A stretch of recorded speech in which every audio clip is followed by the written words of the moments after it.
అధిక బరువు అనేక సమస్యలకు కారణం. సాహితీ యోగా ఆన్లైన్ క్లాసులో జాయిన్ అవ్వండి. సీరియల్ నటుడు చంద్రక్రాంత్ మృతితో పలు సంచలన విషయాలు వెలుగులోకి వచ్చాయి. మొన్నటికి మొన్న పవిత్ర జయరాం మృతితో చంద్రకాంత్ డిప్రెషన్లోకి వెళ్ళగా తాజాగా ఆయన ఆత్మహత్య చేసుకుని ప్రాణాలు వదిలారు. కాగా ఆత్మహత్యకు ముందు ఆయన వాట్సాప్లో చాట్ చేశారు. అసలేమన్నారు?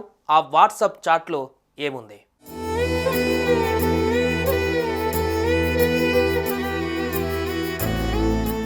సాఫ్ట్వేర్ ఉద్యోగి అయిన చంద్రకాంత్ నటన మీద ఆసక్తితో జాబ్ వదిలేసి సీరియల్ ఛాన్స్ల కోసం తిరిగాడు.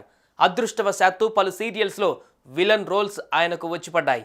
అలానే త్రినయని సీరియల్లోని తిలోత్తమగా నటిస్తున్న పవిత్ర జయరాంకు తమ్ముడి క్యారెక్టర్గా ఎంపిక అయ్యాడు. కానీ కొద్ది కాలం తర్వాత ఆ క్యారెక్టర్ నుంచి ఆయన తప్పుకున్నాడు.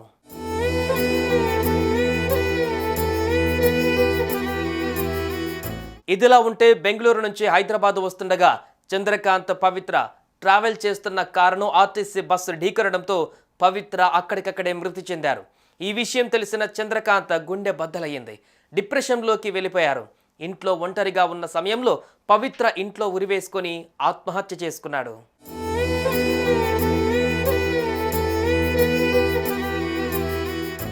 ఇక ఆత్మహత్యకు ముందు చంద్రకాంత్ వాట్సాప్లో చేసిన చాటింగ్ బయటపడింది. ఆయన తన ఫ్రెండ్తో మాట్లాడారు. ధైర్యంగా ఉండాలని, డిప్రెషన్లోకి వెళ్ళవద్దని చెప్పగా నేను వెళ్ళిపోతాను అంటూ ఆయన రిప్లై ఇచ్చారు. ఎక్కడికని ప్రశ్నించగా ఇక చాలు ఈ జన్మకి, బట్ ఎవరికి చెప్పకండి అని రిప్లై ఇచ్చారు. అలా మాట్లాడవద్దని కోరగా నేను వెళ్తేనే కరెక్ట్, లేదా నేను పిచ్చివాణ్ణి అయిపోయి మద్యానికి బానిసవుతాను, ఇంట్లో వాళ్ళని ఇబ్బంది పెడతాను అని రిప్లై ఇచ్చాడు. మేమంతా లేమా అని రిప్లై ఇవ్వగా ఏడుస్తూ ఉన్న స్మైలీ పెట్టాడు.